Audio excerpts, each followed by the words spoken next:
Hi,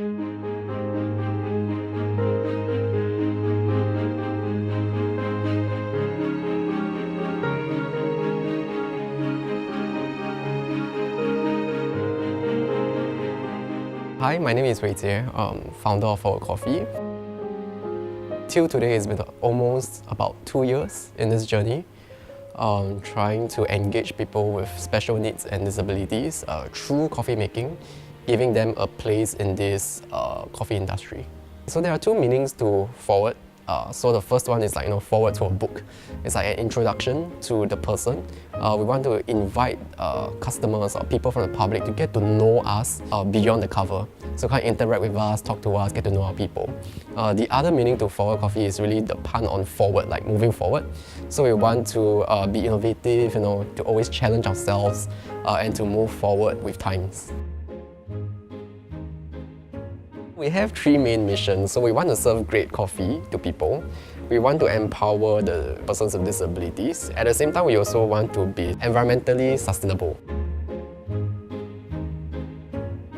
Okay, so in the coffee making process for a espresso, for example, there's this action which every barista need to do, like the tamping action, to put pressure onto the coffee so that we can extract out the espresso. It's not easy even for a regular barista to pick it up consistently and to perform it on the job.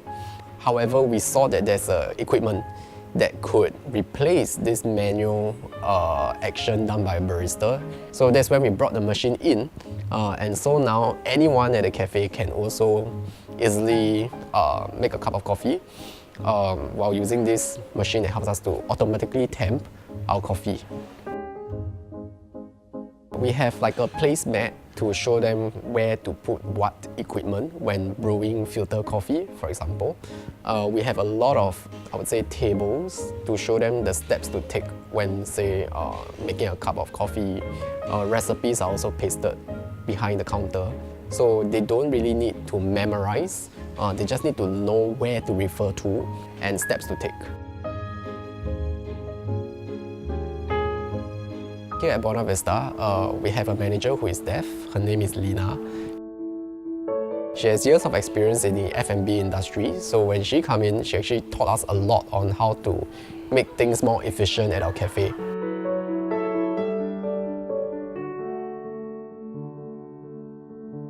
We have also Sabrina. She is our service crew handling the food and the cashier. My name is Sabrina. I'm autistic, but I think more on mental illness. I find here is like one of the best environment because here the colleagues all is okay. Nobody come and like make fun of me and everything. The pace is slower, so I can sustain the cashier job.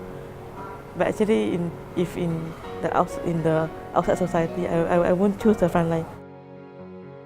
For person with disability, like sometimes we make like mistakes because our mind preoccupied with things. So maybe give us like the time off, like to rest for a while, then we come back to our work. What I love about Foreword Coffee, it's not only about employing with disabilities, because they also employ like different type of disabilities, and not only on autism and disability, also include more inclusive of mental health issues, people with mental health issues. So I find that like inclusive of everything. We have Ivan, a new service crew as well. He's still learning the ropes at the cafe and does our cashiering. My name is Ivan. So I joined Foreword Coffee as a service crew. I have very mild cerebral palsy, a birth condition. Previously, I actually went out to find work because of my disability. It's hard to find. I mean, that's what Wei Jie is out for, to hire people with special needs and all that, So I think we have a very open environment, and each one of us learn how to accept each other as well. Sometimes there's a bit of a communication barrier, because some of my colleagues, they are deaf and they know sign language, and Wei Jie knows sign language. And yeah, and I don't.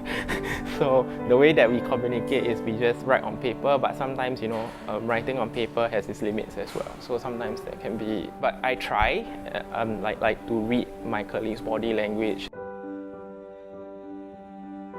We want to go beyond our cafes in terms of how can persons with disabilities be recognized in our society. So how can we encourage other employers to employ them?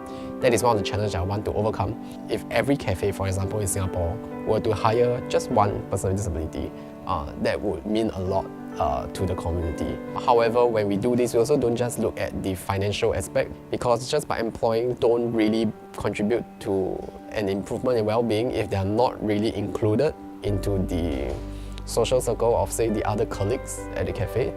So this is something we need to, you know, educate a lot for the general public. Sometimes, like a hirer might look at someone like me with a disability and think, you know, if I hire this person, then I have to handhold this person all the way throughout his work. But I think that that is not necessarily the case. There should be that little bit of flexibility to at least give people with disabilities a chance in any kind of work, like can be customer service, can be data entry, admin work. You know, you just give them a chance to do any, and you never know, sometimes they might outperform your expectations also. We currently have a team of 16 people, of which 12 of them are differently abled, come from the different communities. We are, in the upcoming weeks, hiring more people as well as we prepare for our new outlet. So I think the most direct impact that we have is based on the employment opportunities that we create for those with disabilities. We just look at abilities, so how able are you to do something, instead of looking at, you know, what you cannot do, which is your disability. The word could also make a difference in the way we perceive people. So that's why the term differently able, because all of them have different abilities which we can look at.